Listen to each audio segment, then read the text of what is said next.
What's going on, ladies and gentlemen? This is Griever, your guys' host as always, bringing you guys the latest behind-the-bar reviews for One Piece. One Piece chapter 946. Queen versus o-lin, or as we know her, Big Mom. So, featuring Big Mom this week, of course. So, here's the deal. Some people have problems with this chapter. I don't have a problem with this chapter, because this chapter did nothing wrong. Still a good chapter. A lot of people are still saying it's a good chapter. But people have some issues with this. And I don't know why. But we'll get into that. Because very beginning of the chapter, people have a problem with the title of the chapter, calling it misleading. Oda is not one for fancy titles, guys. Go back and check, and after 946 chapters, he's probably tired of trying to figure out something good, to be honest with you. Because the title of the chapter, at the end of the day, what does it mean? Not much in the big scheme of things. It doesn't affect the way the story goes. It doesn't affect the way characters act. It's simply a title. It's like complaining about the chapter title of a book. Flotsam and Jetsam is a chapter in one of the Lord of the Rings novels. What does that really have to do with anything in that chapter? I don't even know what one of those words means. Because Lord of the Rings is still the greatest books ever written. That chapter title, which to me means nothing, what does it affect it? It doesn't affect the story what the chapter title is called. So in the same sense of a book title for a chapter, this isn't the title of a series. It's the title of a singular chapter over 20 years long. Who cares? People are saying it's misleading. Well, no, they did have a skirmish. So, honestly, what did you guys expect? Because here at the beginning of the chapter, let's just get right into it. People don't like the fact that basically Big Mom two-shotted Queen. Okay. We're going to mull that over for a second, and I'll tell you what, I'll let you guys mull that over for a second.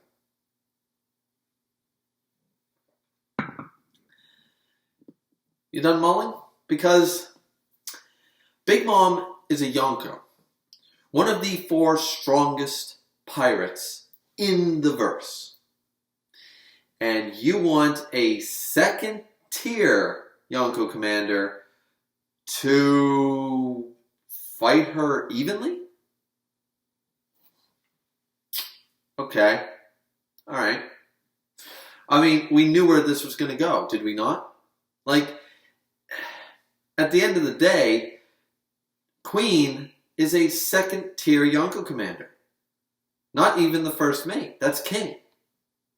And, Queen is not Katakuri or Marco. So, at the end of the day, what did we all expect? I really am struggling to figure out, do people think that because of the chapter title we should have had a 19-page fight between these two? Then you know what people would have complained, is that Big Mom and the whole amnesia thing has lowered her power in some way. And people will use that as an excuse to hate on the chapter. Or if they actually had a battle, people would say, Big Mom's weak, she shouldn't be this weak, why is Queen so strong, Queen shouldn't be this strong. Or people will say, well, now Queen is Yonko level, so how powerful is King and stuff. People would have taken everything. This fits the characters. Don't put so much emphasis on 3 little words of a title of a chapter.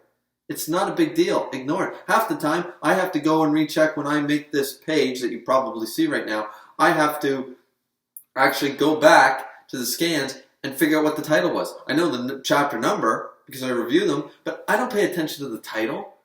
Every single time I do a Shokugeki no Soma, a 7 Deadly Sins, I honestly don't read the title because the title is honestly irrelevant. It could have a deeper meaning, it could not. It could be bland, it could be amazing. At the end of the day, it's to the overall story and concept and reviewing and critiquing, it has no value. So, it's just there to be a title. What if Oda, and I know a lot of mangakas, some of them don't really do this, but what if Oda never gave titles to his chapters? What if this was One Piece chapter 946, period? And he did that the whole time. what would you be complaining about? There you go. You're reading too much into a title. Nobody would complain that One Piece chapters don't have subtitles for each chapter, would they? Would you complain about that? I sure wouldn't. So, people, stop putting so much emphasis on a chapter title. It doesn't matter. What matters is what happens in the 19 pages. What matters is the cover stories, which Oda gives us, and a lot of mangakas fail at that. They do not utilize the cover stories the way Oda does in the most world-building, lore way possible. Things he probably wants us to know, things he wants to tell us and show us, but they aren't relevant to the main flow of the story, so he utilizes that first page every time. Right now, I know in Wano, it's been mostly the fan service. It's been the the requests and the fan arts, and I've enjoyed them, but eventually he'll start another cover serial. It's only a matter of time, and then we'll get even more world building as a result. So, anyways, at the point of the fact is, beginning of the chapter, she's two-shotted queen. That's Big Mom for you. You know? Like, she's not one of my favorite characters or anything like that, but that's Big Mom. She's a Yonko for a reason, and she's been a Yonko for a reason for a number of decades. If it was so easy to take her out, like, I'm sorry, guys. It doesn't make sense. I'm glad that it happened this way. This makes total sense from what we know of Big Mom. So, she takes him out. Queen is done for it, starts transforming back and stuff, and there's just like there's no bullshit, there's no nothing. Then they find the cell that shall be opened, and it's been broken, right? Kid and Killer have also, and Luffy acknowledges, say, "Oh, great, you guys are safe. Are you guys alive? You two still alive?" And we see that Kid and Killer are still alive, so that's good. So that's how they disrupted that. We also see, as I said, the cell that shouldn't be never opened, which apparently has Kawamatsu in it. It's now open. So Kawamatsu's going to come out now. Is he a real Kappa? Is he not? There's going to be, is it a devil fruit? Is it a mistaken thing? Whatever Oda takes it. Either way, it's got to have something probably to do with the Kappa, whether it's, once again, a mythical turtle zone or something like that. Who knows? But at the end of the day, that's going to be really interesting to see, and I hope to see him in action next chapter, because I think Kawamatsu is going to really impress us. Might be a dorky character, but definitely will impress us a lot.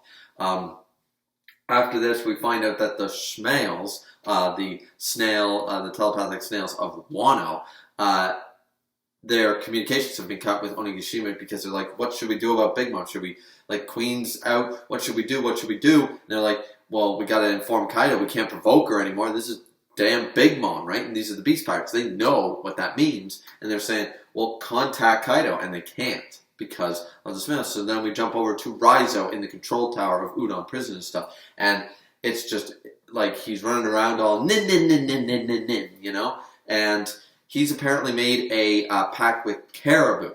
Now, Caribou here has, suffice to say, simply said, yeah, I haven't been, like, I might be a little slimy, but I wasn't just sitting here on my laurels this whole time in this prison. I was trying to figure stuff out, right? So he literally was like, okay, I figured out how the Wano snails work, the snail version. And it's all about a boss snail and how they all connect to each other, and each village only has one. But if you take the boss snail, and as Caribou says, if I put that into myself, the signal can't get out. So now the one boss snail, basically, if it's taken out of commission and he knows where it is and he tells Raizo, bring that to me, because at the end of the day, they won't be able to talk to anybody else. And the communications will be cut. And communications is key. And Caribou says it. He goes, they're able to talk to each other. They're able to say, oh, we lost them at the border here. They're over there. They went that way. They went this way. All of Wano is unsafe as a result of that. But if we took away their communication, they would be lost in the dark when we escape. So apparently that's already happened because communications were lost. So Raizo must have gotten that to Caribou. We see them talking in the past about this. Caribou saying, okay, Raizo, now the other thing we need is, of course, the keys. That's the key to the plan, is the keys, ironically. We need the keys to these, the handcuffs and stuff like that, right? So we can assume from this that the boss snail has been, or Schmail, has been taken in Caribou's possession right now. And Raizo is currently trying to find all the keys. trying to find the keys to the prison, to the handcuffs, all that stuff. So that's really interesting and stuff. And it's going to be interesting when to see how Kawamatsu reacts and stuff, because we already know that Raizo recognized him as Kawamatsu and all that stuff, and he's like, "I will save you, Kawamatsu," and so stuff's going down, guys. Stuff is building up. This 1-0 arc is, a lot of people are saying hit and miss. Some people are saying it's not what it used to be, blah, blah, blah. Hey, I didn't like Dressrosa that much because I don't really like Dofi that much. But at the end of the day, you power through it. You still get some epic fights. You still get some good story, and then you move on to the next one. Not every arc after 20 years is going to be solid gold. And I honestly don't have a problem with 1-0. I think 1-0 is, for the most part, is definitely a good 9 out of 10 overall. Is it perfect? No, but you know, you got to give Oda time. Give Oda some time, guys. Like, it's a big arc, it's a big story, and he's been hyping 1-0 up for a very long time. So, anyways, after that, we jump over and we see that Big Mom has now. Well, this is the stuff of nightmares. Because as we all know from a previous chapter, Queen has already eaten all the Oshiriko, whatever it's called, the red bean paste stuff that Big Mom was after this whole time. So she opens up the pot, she finds the big pot, she can smell it, she opens it up, and it's empty. And the face, I was reading the comment sections and stuff, and guys, that is the stuff of nightmares. That is the stuff of just... I wasn't even worried about what her next face was going to be. That face petrified me. That's scary looking. Like, just... No, I can't. Of course, I can't show panels because I don't want my YouTube channel deleted because Shueisha are assholes again. But I can't show it. But seriously, guys, go read the chapter and you will see. You will see what I am talking about. That is some frightening shit right there. That is terrifying. So... either way, everyone thinks that Big Mom is just going to blow her lid. She's going to blow up at everything. And I'm thinking they're like, okay, they already acknowledged that. I wonder what will happen. And my first reaction was, is she going to just break down and cry? Is she just going to cry? Everyone thinks she's going to go on a rampage, right? Because that's what we know of Big Mom. But this isn't the Big Mom we know. This is Charlotte Linlin. This is the little girl who loved Mother Caramel and loved her friends. This isn't Big Mom the Yonko any longer. That's what I think some people are missing, is that this is Charlotte Linlin in a Big Mom's body. Let's just make that distinction right now, and that's the way I'm going to look at her until she gets her memories back, which will inevitably happen, but that's the case right now. And so when I thought that was going to happen, but then it doesn't, Luffy kind of intervenes in a kind of a comical way. He didn't mean it to sound that way, but he says basically, "Oh, I know, I wanted some too again. I ate it last time. It was great," sort of that sort of idea. He goes, "Yeah, I'd really like to eat some again too." And then Hyogo's like, "What did you say?" And then Big Mom's just like, "You did this? Boy, you ate all the Oshiriko." Oh, of course he didn't. That was Queen. But I mean, they had their fill of it. They had all their, like, Hyogo and stuff. They had their fill. But suffice it to say here, that's not the case. Like, Big Mom is just so angry right now. o-lin is just, she's furious. And she starts attacking. We're thinking, okay, her hunger pains and stuff. What we know of Big Mom. Then there's something, and Luffy tries to explain, like the collars, it'll cut off my neck. Now, why does Luffy think that Big Mom would care about that? Wouldn't she, like, literally grab him and throw him if that was the case? Remember, she wants to murder your ass, Luffy. Like, do you not remember the last arc? So I don't understand. But it is within Luffy's character to be like that. For example, she's attacking him and says, "I don't know who the hell this Big Mom is, but why did you eat the Oshiriko and all that stuff," right? Luffy's like, "What? What do you mean?" "Oh, it's because I'm dressed as a samurai. That's why you don't know who I am." Oh, Luffy. You know, he's kind of adorable because he's such a goddamn idiot sometimes. And I mean, he knows he is. He's always... The key thing about this series is something that we've all known this whole time, is that he said, "I'm not a swordsman. I can't navigate. I can't cook. I can't play music. There are so many things. I can't fix the ship. I can't do this. I can't do that." He knows his shortcomings. He knows every single one of them. And that's why he gets a crew. That's the whole purpose. He goes, "My job as captain is basically to bring them all together, protect them, and when somebody gets in my way, I stand first and kick their ass. That's his job, as far as he sees it. So that's very in line with his character and stuff, and that's fine. Now, here's where people are kind of going a little And I like it, because once again, this is why I told you guys, make the distinction. This is no longer Big Mom. This is Charlotte Linlin. Remember her backstory? Remember the kind little girl who just wanted to play and get along with her friends and all that stuff, right? Who loved Mother Caramel, who loved everything like that? This is who this character is. Now, she says, like, why did you eat it all? I wanted to take it back to that poor village. The poor village, and then you see, like, Suru looking up at her and saying, oh, it looks so good on you, Linlin, and stuff like that, right? And she's all happy. Remember, this is still Charlotte Linlin, someone who likes being praised, and she wants them to also eat it. It's not just about her anymore. Big Mom has almost been corrupted by her own hunger by the time we saw her in Whole Cake. But this is Charlotte Linlin mentality. She's still innocent. She hasn't been twisted by it yet. So, as far as she's concerned, like, yeah, she wants to eat it again and stuff, and she's still hungry. Of course, she's Big Mom. But at the end of the day, she wanted to take it all, and bring it back to the poor village and have them eat it too. Eat it together. Share a meal. Right? And that was really nice. Everyone's like, what? Kindness from Big Mom and stuff? And I sat there, and some people are thinking it's like cliche and stuff, but I like it, because it's not she lost her memories and now that's changed her personality. She lost her memories of being Big Mom, not of being Charlotte Linlin. She's Charlotte Linlin again, guys. She's a 4-year-old, an 8-year-old, whatever, in Big Mom's body. That's all it is. And I know I keep harping on this, but it seems like every time I went on the Discord, I went on the forums, I went on the Reddits and all that stuff about this chapter, a lot of people seem to be missing that crucial point. A lot of people are missing the fact that she didn't get a replacement in personality, which is why people a lot of times don't like Amnesia.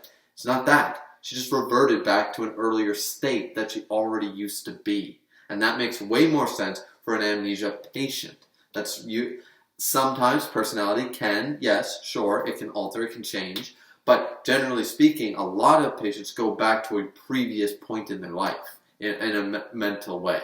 So, anyways, suffice to say all that happens. And then we're like, okay, so that's a new development. And then we see that basically they get thrown out of the ring at the end of the day, right? And Luffy's like, no, don't do it. And they throw them out of the ring. And then Hiro Goro's like, kind of like, he gets thrown. Luffy dodges. And he's kind of like, well, this is it for me. Like, the thing's going to go off. There's no saving me. And then Luffy jumps up and is like, Straw Hat, yours will blow up too, sort of idea. He's like, no, I won't let this happen. I can't let this happen. And we see his whole his arms arm hockey up into the vulcanization. They're all black, right? He gets that, but then he pulls what Rayleigh did back at the beginning, right before the time skip, right at the auction house. He just wait for it, ching, like he beat the timer. So apparently that's a form of the hockey. That's not just normal ornament hockey. Of course, see, Rayleigh displayed so many, Centimar too, but Rayleigh displayed so many different utilizations of hockey that we had never seen before. People just chalked it up to him being like super tank. Now we're starting to see it mold better to the point that, okay, that was still him utilizing ornament hockey, but in a different way. And all these things, same with the whole blocking the elephant's foot sort of idea. All these different ways of pushing things back with the force of, like basically Jedi. Like, they're going to basically become Jedi. Next, we're going to see Rayleigh with a lightsaber, and he's going to say, you can't win, Doth. So that's going to be really cool, too. But suffice it to say here, that's what he does. He does the same thing, and they blow up and stuff. Now, Hirogoro, Luffy's like, huh? Wait a minute, I did that? Oh, wow, cool, awesome. And he's just excited that he did it. Now he's like, okay, this is Big Mom. No, we gotta run. Surprising for Luffy, but even he realizes, probably after the bout in the Whole Cake Island, he's like, yeah, this is not the time nor the place, and she's scary, so we're gonna go. And that's when Hirogoro recognizes exactly what happened in the crisis of the moment. Fodder won't do it, and we know this, and here's the other problem that people are having. It's a simple word choice. But at the end of the day, Hyogoro sees that Luffy, in a life or death situation, when push came to shove, he managed to willfully activate the haki he needed and required to save their lives. So, in that state of mind, he goes, no, Straw Hat, come back here. Remember what you just did. Remember how it felt. Now protect me from Big Mom. And he just stands there, his back to Big Mom. He's like, I got faith in you, boy. That's pretty awesome. That is really awesome. People are not seeing it as awesome. I'm seeing it as awesome because he's like, wait, what? No. If I mess this up, which he's been doing constantly, right? He's been messing up, but remember, it hasn't been life or death. It's been against fodder compared to Luffy. This is life or death. If he messes up, Hyogoro, you're going to die. I know if I screw this up, I can't stop her. And he's like, really? Are you crazy right now? This is Luffy talking. Luffy's like, you crazy? Right now you want to continue the training? And this is where people have an issue with. Because then Luffy says, he goes, I'm willing to risk my life. I'm willing to bet on you, Straw Hat. And he just stands there. He's like, fine, dandy. Arm and haki up. Come on, Yonko. And that's the end of the chapter. Now, people have a big issue, a very big issue for some reason, with the word training. They're like, why is Big Mom, like, we saw, like, he hasn't improved that much. He barely won against the first commander. Now he's going to take someone that's leagues above that and blah, blah, blah. And everyone's just like, you don't use a Yonko for training. That's diminishing her and stuff. And I'm like, guys, once again, just like with the chapter title, don't read so much into one little word. Training was maybe the wrong word choice, but that's not the point. They just admitted this is life or death. Luffy wanted to run away.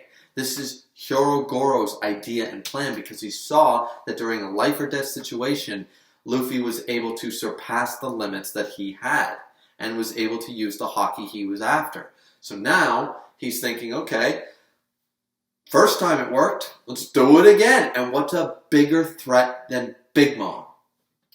Like, I don't see how the logic doesn't work there, guys. I don't see how that's an issue. They're not using her as a plot device in any way, shape, or form.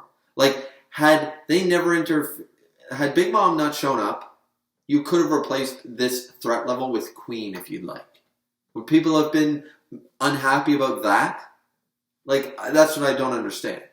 Like, Luffy has gone toe-to-toe and won, asterisk won, but still won a fight against a first tier, a Yonko commander, a Yonko first mate. The only step up from that is a Yonko. He's got to fight them at some point. The series has been going on 20 years, guys. At some point, Luffy's got to fight the Yonko. And, like, when do you want it to happen? When do you think he's ready? How much training do you want to see? Do you want Oda to spend the next year just showing Luffy lifting weights? And then would it be okay for him to fight? I'm sitting back and I'm very curious about this because so many people seem to have an issue with this whole him now fighting against Big Mom where he wasn't able to before. Remember, he's been training this whole time, right? And remember, his observation haki went up hugely. Remember when he clashed with Big Mom? That was before the Katakuri fight. Now, after the Katakuri fight, we know for a fact that he's developed a new form. He probably had it before, but he's utilized his new form of Snake Man, this Gear 4 Snake Man. He's increased his haki, his Gear 4 capability hugely in that fight, and his observation haki went leaps and bounds and level up. And remember what Rayleigh said. Rayleigh said this more than once in the series, guys.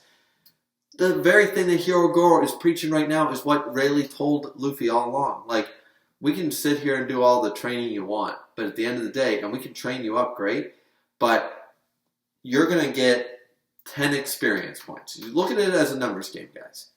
10 experience points a day for training. Okay? Every day you train, you get 10 points. If you go into a battle that's a tough battle, you get 100 points. Simple as that. If you fight an uphill battle, you get 500 points. So now, think about that. The amount of stuff you could do with training, it isn't equivalent. What Rayleigh and what Hyogoro have been saying is that there's no better experience. There's no faster way. We all look for ways to just type in a video game, any type with a level up submit and say, easy way to grind experience. Every single RPG has a method. Everyone's figured it out. Everyone makes a YouTube video or a Reddit forum or a Game Facts Answers stating, oh, here's the best enemy to fight. Here, use this item, this item, and then you'll get like 20,000 experience, or something like that. Or fight the final boss, but use this specific item. All that stuff. Just repeat the final boss. Whatever gets you the most experience. People always look for the quickest way. Quickest, most efficient way to do things. Luffy fighting Big Mom is the most efficient way for him to level up. One Piece has showcased that through the entire series, and it's been stated by more than one character actually in the series. So I don't understand why people think this is stupid. I don't get it. If Queen was awake right now, it would work, but she's not. And we saw his progress against Fodder. He's not going to level up that way. He needs an uphill battle. He needs the adversity. On the off chance, right? On the off chance that it works, that he actually, because of the life or death situation, and he manages to make it work, due to fear or due to, anxiety or due to the pressure of the life or death situation, you put yourself in that position, then the training was successful. And I once again, that's it, guys. This has been a long enough review, but I hope you guys understood my points. All the 20 of you that watch my One Piece reviews are not very popular, but I just really wanted to bring this up because One Piece is a fantastic series, and Oda didn't do anything wrong. Oda didn't do anything out of character. The chapter was great. I'd give it like an 8, 9 out of 10. It was fine. It was exciting. I'm hyped for the next chapter. I want to see how Luffy's going to fare against Big Mom in the state she's in. And you could even make the argument that Big Mom might not be at full potential right now. She might not know how to even use her hockey properly right now, and the like, because she's Charlotte Linlin. She's not Big Mom no more. She's not a Yonko in the state of mind she's in. So, I still think it'll be really entertaining. And I don't see Luffy to go anywhere. What did you want him to do? You wanted him to fight Queen, then fight King, then lose against Kaido, then move on to the Blackbeard Pirates and fight, Shiryu and Burgess and all that stuff and lose against Blackbeard. And then, when do you want him to actually be able to fight a Yonko, guys? He's fought first-tier commanders. There is no one else. There's admirals and Yonkos. Yes, he could fight a couple more first-tier commanders on an even playing fight, but it doesn't mean that Yonko is out of the question anymore. That's the next step. Admiral and Yonko. Those are the next steps. So, either way. And then, of course, there's Garp, who's just sitting tall and pretty above all of them. So, but that's just me. So, anyways, guys, this has been the One Piece chapter review for chapter 946. What did you guys think of the chapter? What did you think of the review? Love it or hate it. Like, subscribe, comment, and all that good shit. Anyways, and as always, drink responsibly. This has been Griever, Behind the Bar Reviews. See you back here next time.